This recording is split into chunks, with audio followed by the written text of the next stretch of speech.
बेईमान साहूकार। दादा दादी की यह सुंदर कहानी सुनकर आपको भी लालच बुरी बला है पर यकीन हो जाएगा। इस कहानी को कृपया ध्यान से सुने। एक गांव में एक साहूकार रहता था।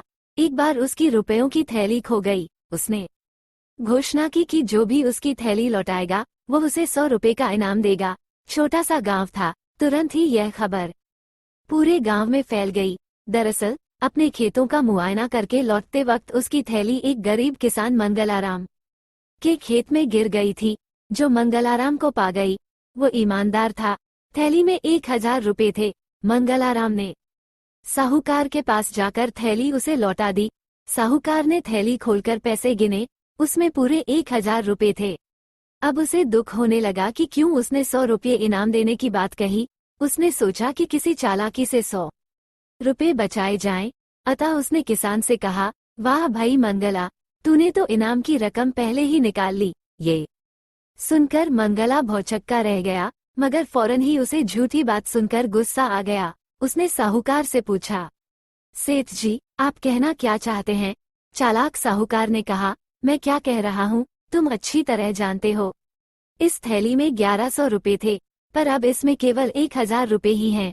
इसका अर्थ ये हुआ कि इनाम के 100 रुपए तुमने इसमें से पहले ही निकाल लिए हैं।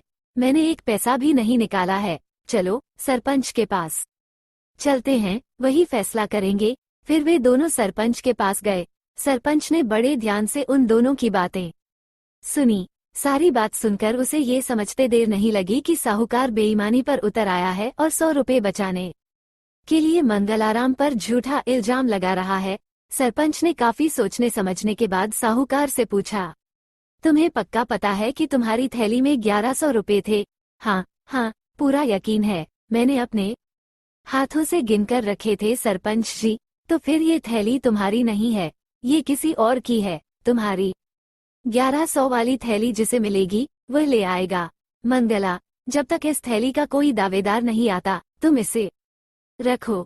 अगर शाम तक कोई न आए तो ये धन तुम्हारा होगा। सरपंच ने वह थैली मंगला को दे दी। साहूकार ने वहीं अपना सिर पीट लिया। 100 रुपए के लालच में वह 1000 से हाथ धो बैठा था। बच्चों, तभी तो ये कहते हैं लालच बुरी बला है। ये कहकर दादा दादी ने कहानी समाप्त कर दी। फ्रेंड्स, यह कहानी कैसी लगी आप अपने कमेंट्स के द्वारा हमें अवश्य बताएं। ये कहानी पसंद आने पर लाइक और शेयर करें। ऐसी ही और इंस्पायरिंग स्टोरी के लिए सब्सक्राइब कर लें। थैंक्स।